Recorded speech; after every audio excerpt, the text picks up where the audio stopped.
Bonjour donc mes chers élèves du deuxième bac BIOF options, toutes les options SVT, PC, agronomie et sciences maths.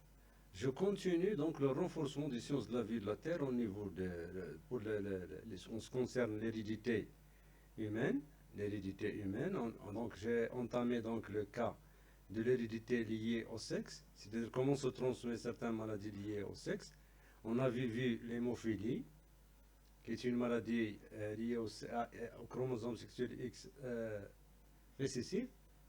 On avait vu le rachitisme vitamino-résistant comme maladie dominante liée à X. Et aujourd'hui, on va voir un exercice sur l'hypertrichose des oreilles, Zarab al-Udun. Il se caractérise donc l'hypertrichose des oreilles se caractérise par la présence des poils anormalement longs sur les lobes des oreilles.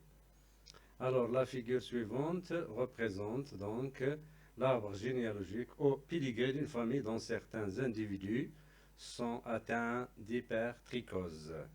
Alors, les questions, comment se transmet l'hypertrichose? Justifie votre réponse. Déterminez les génotypes possibles des individus 1, 2 et 7. 1, 2 et 7. Alors, on voit, d'après le pédigré, donc la première question, donc ici, on voit d'après le pédigré, donc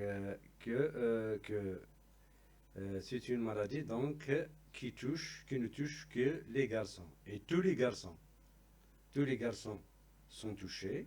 Donc c'est une maladie liée au chromosome sexuel directement Y. Alors le mari de cette famille n'appartient pas à cette famille, c'est normal. Et il a engendré un garçon 14 ici qui n'a pas de cette anomalie d'hypertrichose. Donc vous voyez le père, la génération 1 ici, un malade, ici deux malades, voilà, et ici quatre garçons, donc tous les garçons, donc on voit bien, donc tout directement, tous les garçons de cette famille, voilà comment on répond, de cette famille,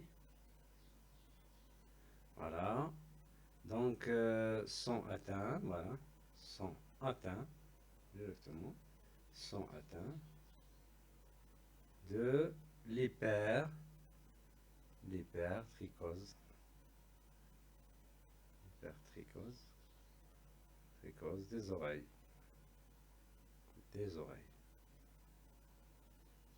Voilà. Donc directement on dit, donc l'allèle responsable, de cette maladie, de cette voilà, de cette tare, hein, c'est une tare héréditaire, est portée, hein, on va écrire ici, portée sur le gonosome, le chromosome sexuel, le gonosome, voilà, le gonosome Y, voilà, d'accord? Alors, la deuxième question, détermine le génotype possible des individus 1, 2, 7. Alors, 1, c'est un homme qui a l'hypertrichose, donc les génotypes, directement, voilà, les génotypes. Alors, pour le 1, donc la génération 1, donc voilà, le génotype, c'est donc XY, il est atteint, et l'anomalie est sur Y, donc c'est H. D'accord? Alors, sa femme, génération 2, donc c'est une femme saine. Les femmes ne sont pas touchées, bien sûr. Femme saine. Donc, c'est une femme qui est saine, donc elle est H+, donc. D'accord? Les femmes ne possèdent pas le chromosome sexuel Y, hein? Donc c'est une femme saine, H+, d'accord? Pour le 7 c'est un homme, donc de la génération 3, 7, donc c'est un homme qui est sain, donc X, Y, H plus, voilà, H plus, voilà. D'accord. Donc voilà, donc, 9, donc tous les garçons atteints sont donc Y, H, voilà. Tout mâle, donc ici vous avez tout mâle donc atteint, c'est X, Y, H. D'accord. Cette tare donc qui est héréditaire ne touche que les hommes. Donc c'est un exemple.